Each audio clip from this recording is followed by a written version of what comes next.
नाजरीन आदाब, मैं हूं आपका दोस्त तकी अस्करी बिल्ला और पेश कर रहा हूं ओसीएन शहरनामा।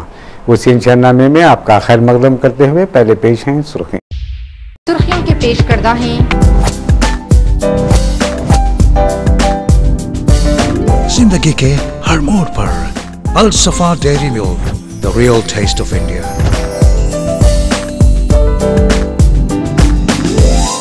मलिका फर्नीचर, रूबरू वाल्टा होटल, मुगलपुरा, हैदराबाद। ऐवान असेंबली में हुकूमत के खिलाफ तहरीक अदम एतमाद पर मुबाहिस के लिए स्पीकर की इजाजत।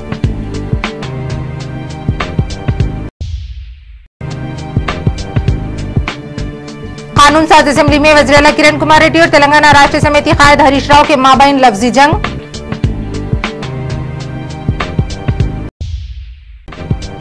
मजलिस इत्तेहादुल मुस्लिमीन अहम अपोजिशन तेलुगु देशम पार्टी के तहरीक अदम एतमाद में शामिल होने पर ही रायदही में हिस्सा लेगी।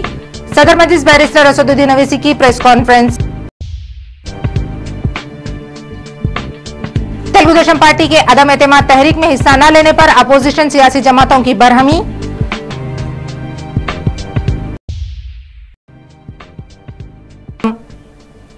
और कंचनबाग में धमाकू मादा जब्त, south zone task force team का कारनामा।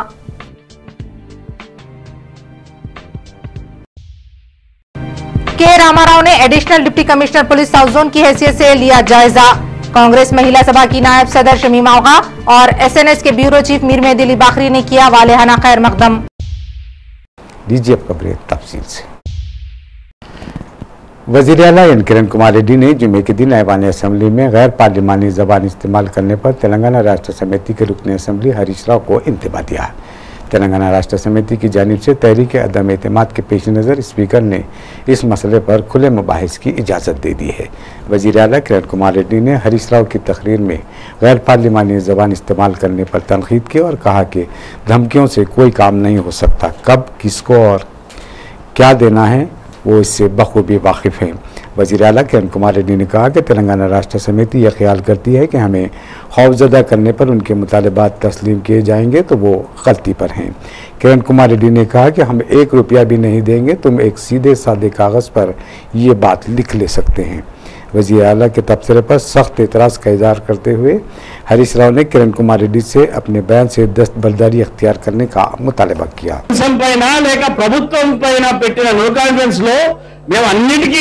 జవాబు ఇచ్చేదానికి సిద్ధంగా ఉన్నాం. మీరు ఏమేమి చేశారో అది కూడా చెప్పేదానికి సిద్ధంగా ఉన్నాం మేము.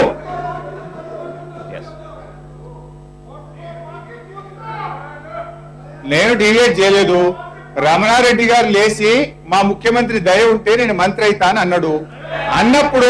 అన్నప్పుడే చెప్పిన తెలంగాణ దయ వల్ల తెలంగాణ ఉద్యమం ప్రశ్నించడం వల్ల నువ్వు చీఫ్ విప్ అయినవన్నా అని నేను చెప్పిన అది వాస్తవము. ఇవాళ తెలంగాణ ఉద్యమం ప్రశ్నించింది కనుకనే డిప్యూటీ చీఫ్ మినిస్టర్ అన్న కనీసం తెలంగాణకి ఇచ్చిండ్రు. ఇన్నేళ్ల నుంచి ఎప్పుడైనా డిప్యూటీ చీఫ్ మినిస్టర్ ఇచ్చిండ్రా తెలంగాణకు? ఇవాళ పిసిసి ప్రెసిడెంట్, ముఖ్యమంత్రి, స్పీకర్, చైర్మన్ మొత్తం సీమాంధ్రకి ఇచ్చిండ్రు. ఉద్యమం వచ్చింది, ప్రశ్నించింది కనుక కనీసం ఇవాళ ఇవైనా అంటే సరే నేను చెప్పినట్టు తప్పు ఉంటే ఎక్స్ప్లెయిన్ చేయండి. నేను తప్పు మాట్లాడితే చెప్పండి సార్. ఇప్పుడు ముఖ్యమంత్రి గారు అంటున్నారు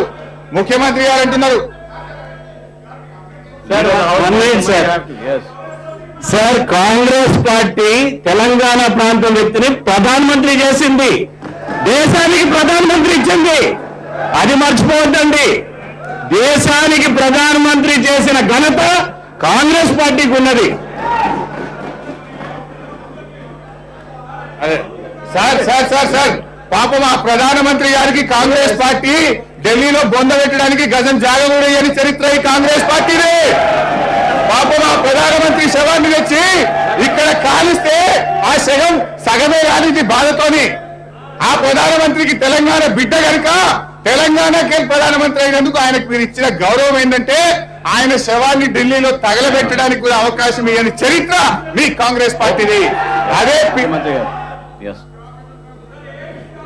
సార్ వారి కుటుంబంతో మాట్లాడిన తర్వాత ఇక్కడ వారి పివి నరసింహారావు గారి ఇది చేయటం జరిగింది. వారి కుటుంబ మాట్లాడిన తర్వాత ఇది దురదృష్టకరం. ఒక ప్రధానమంత్రిగా ఉన్న వ్యక్తి పైన ఇదేనా మీ తెలంగాణ పైన ఉన్న గౌరవం? ఈ విధంగా అసెంబ్లీలో మాట్లాడేది ఇదా మీరు చూపించే గౌరవం అనేది ఒక్కసారి తెలుసుకోవాలి. వారికి ఎట్లా వేరే వాళ్ళని గౌరవించేది లేదు, నోటికి ఏదొస్తే అది మాట్లాడేది వాళ్ళకి అలవాటైంది. పివి నరసింహారావు గారు తెలంగాణ నుంచి ప్రధానమంత్రి అయితే వారి గురించి ఈ హౌస్ లో ఈ విధంగా మాట్లాడేది సమంజసమా? ఒక్కసారిగా ఆలోచన చేసుకోండి. మీరు తెలంగాణ గురించి మాట్లాడే హక్కు మీకుందా? పివి నరసింహారావుని తిరుతూ అనేది ఒకసారి ఆలోచన చేసుకోండి.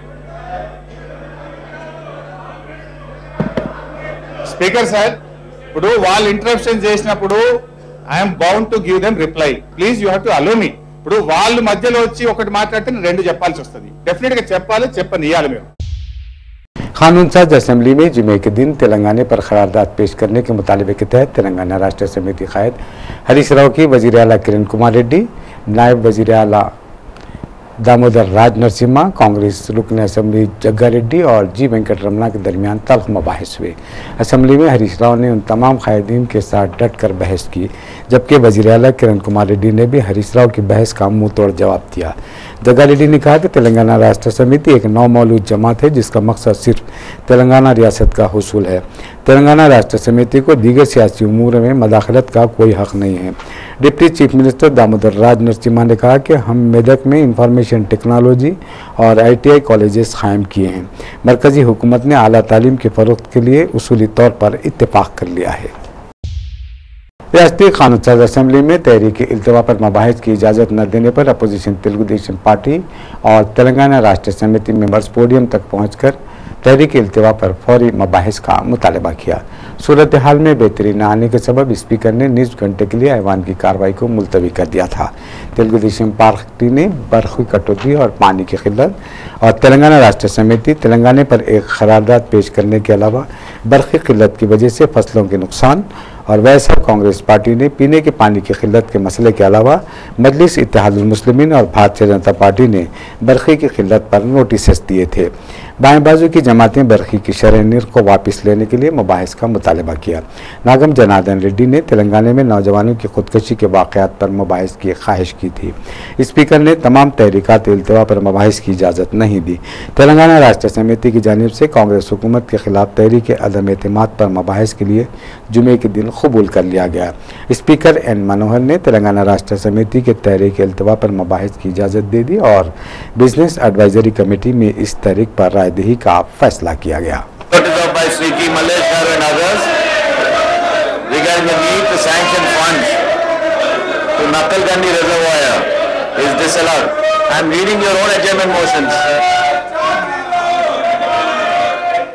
Please cooperate. Please cooperate.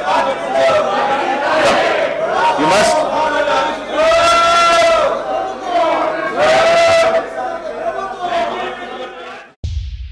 सदर मजलिस इत्तेहादुल मुस्लिमीन और रुकन पार्लिमान हैदराबाद बैरिस्टर असदुद्दीन अवैसी ने जुमे की सह पर दारुस्सलाम में एक प्रेस कॉन्फ्रेंस को मुखातिब करते हुए हुकूमत पर इल्ज़ाम आयद किया कि उन्हें इत्तला रहने के बावजूद लापरवाही बरती गई, जिसकी वजह से बम धमाकों में 17 जानें तलब हो गईं और 100 से ज़ायद अफराद जख्मी हो गए। बिल्कुल सही है, इंटेलिजेंस इनपुट था, एक नहीं 3 बार दिया गया। हम अखबारात लिखे हैं, मुझे नहीं मालूम, आप लोगों ने भी कहा।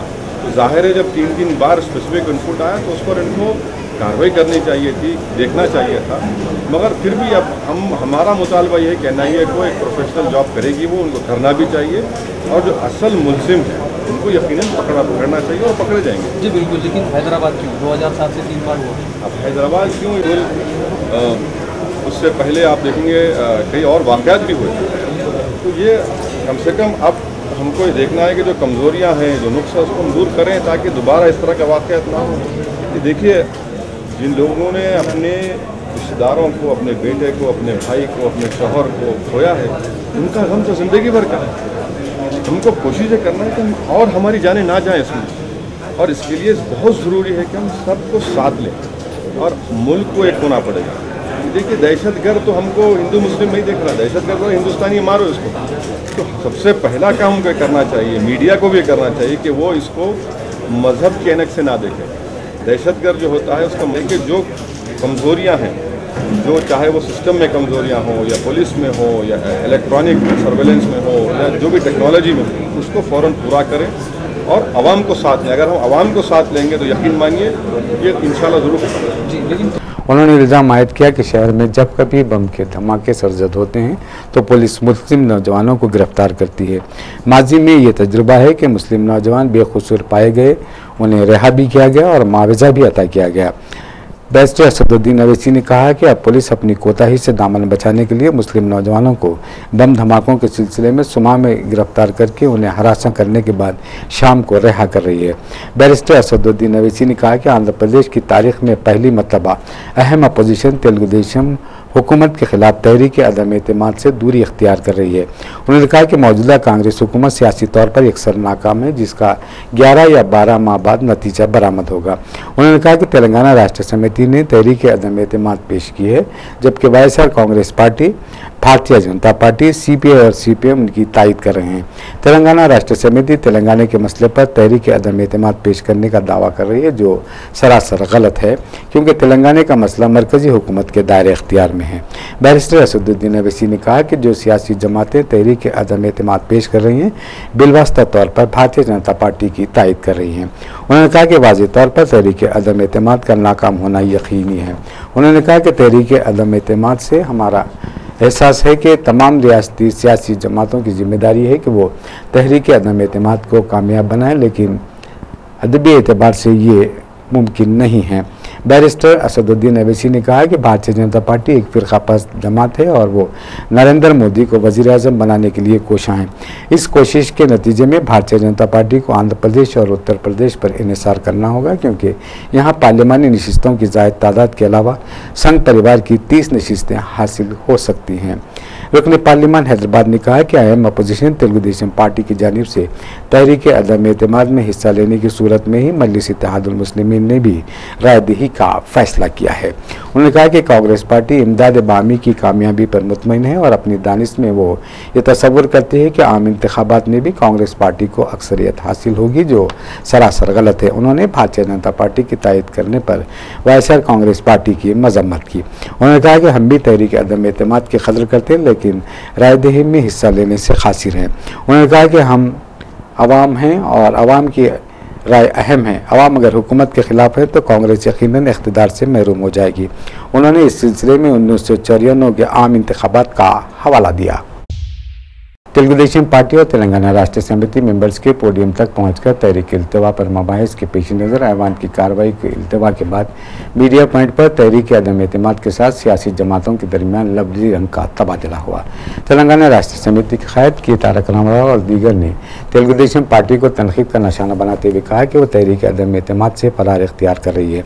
उन्होंने कहा कि अपोजिशन क़ायद कांग्रेस हुकूमत को बचाने के लिए खुद को मुकम्मल तौर पर फ़रोख्त कर चुके हैं। उन्होंने कहा कि अब भी वक्त है कि उन्हें दीगर अपोजिशन जमातों के साथ मिलकर अपना मौक़िफ़ तब्दील करना चाहिए ताकि रियासती हुकूमत नाकाम हो जाए। उन्होंने कहा कि तेलुगु देशम पार्टी का कांग्रेस और किरण कुमार रेड्डी के दफ्तर में एक शाख कायम करना चाहिए और उनके कैबिन में नार चंद्रबाबू नायडू की एक तस्वीर आवेज़ा करना चाहिए। तेलुगु देशम पार्टी क़ायद देविनेनी उमा महेश्वर रेड्डी ने कहा कि तेलुगु देशम पार्टी तेलंगाना राष्ट्र समिति वाईएसआर कांग्रेस पार्टी के साथ तिजारत का एक हिस्सा नहीं बनेगी। उन्होंने कहा कि मुनासिब वक्त पर तहरीक अदम एतमाद पेश की जाएगी। उन्होंने कहा कि तेलंगाना राष्ट्र समिति ने सिर्फ एक सत्री तहरीक अदम एतमाद दर्ज करवाई है। तेलुगु देशम पार्टी क़ायद ने कहा कि ये खुली तहरीर है और तेलंगाना राष्ट्र समिति अलहदा रियासत के हुसूल के लिए सिर्फ एक ही एजेंडे पर कार फरमा है।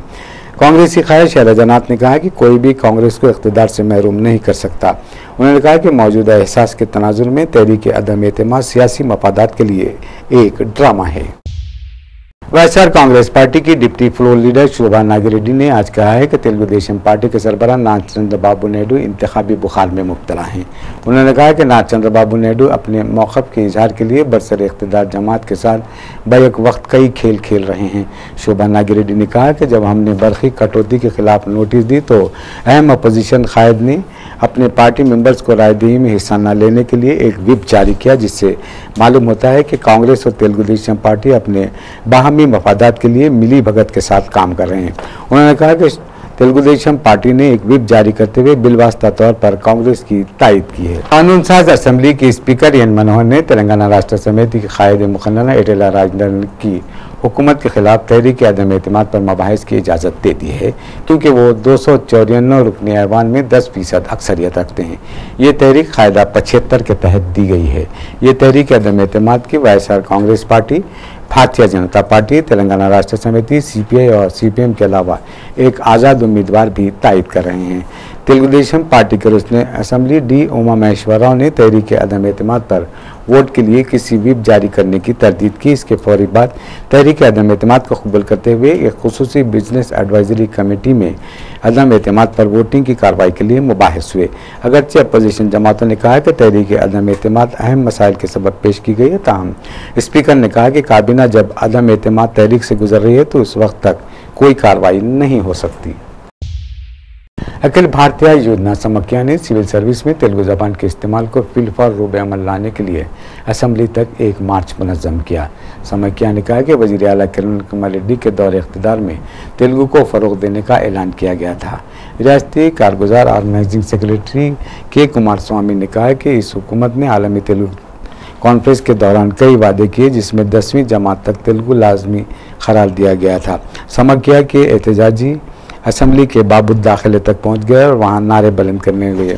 पुलिस ने उन्हें हिरासत में लेकर सैफाबाद पुलिस स्टेशन मुंतकिल कर दिया।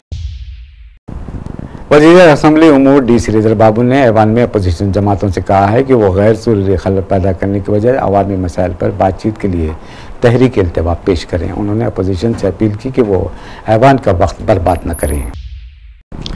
के बाबूराव ने जुमे के दिन additional deputy commissioner south zone की हैसियत से जायज़ा हासिल कर लिया।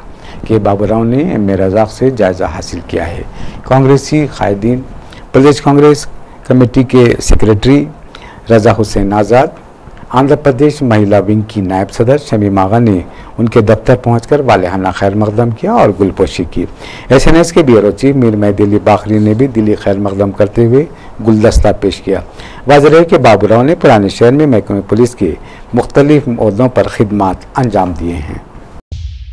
पुलिस ने जुमे के दिन भारी मकदार में धमाकू मादा जब्त किया है, जिसमें 300 इलेक्ट्रो डेटोनेटर्स और 100 किलोग्राम अमोनियम नाइट्रेट शामिल है। इस सिलसिले में एक शख्स को गिरफ्तार कर लिया गया है। साउथ जोन टास्क फोर्स ने एक इत्तला पर कंचनबाग के इलाके में एक गाड़ी को रोककर धमाकू मादा बरामद करके जब्त कर लिया और जंगायाना में एक शख्स को गिरफ्तार कर लिया जो तामीराती मुकाम पर धमाके के लिए गैर कानूनी तौर पर धमाकू अशिया हासिल किए थे। पुलिस ने बताया कि 50 किलोग्राम जिलेटिन स्टिक्स भी बरामद किए गए हैं। कॉन्ट्रैक्टर की तफ्तीश जारी है। चारमीनार के करीब वाक़ लाल बाजार में नामालूम सारिकों ने खुफल चिकनी के जरिए 4 दुकानात में सरखे की नाकाम कोशिश की। सारिकों ने सरखे की नीयत से खुफल तोड़ दिए, लेकिन वो दुकान में दाखिल होने से खासी रहे। पुलिस ने मुकामी वारदात का मुआयना किया और नामालूम सारिकों को गिरफ्तार करने के लिए जाल बिछा दिया। लाल बाजार जुलोखाना कमान में 4 दुकानों के खुफला तोड़ दिए। लाल बाजार मेन रोड पे चोरी करने की कोशिश करे, पट्टियां खुफला तोड़ दिए, खुफला वहीं रख देके चले गए। इसी के साथ चैनल यहीं खत्म होता है। अपना ख्याल रखिए। खुदा हाफिज।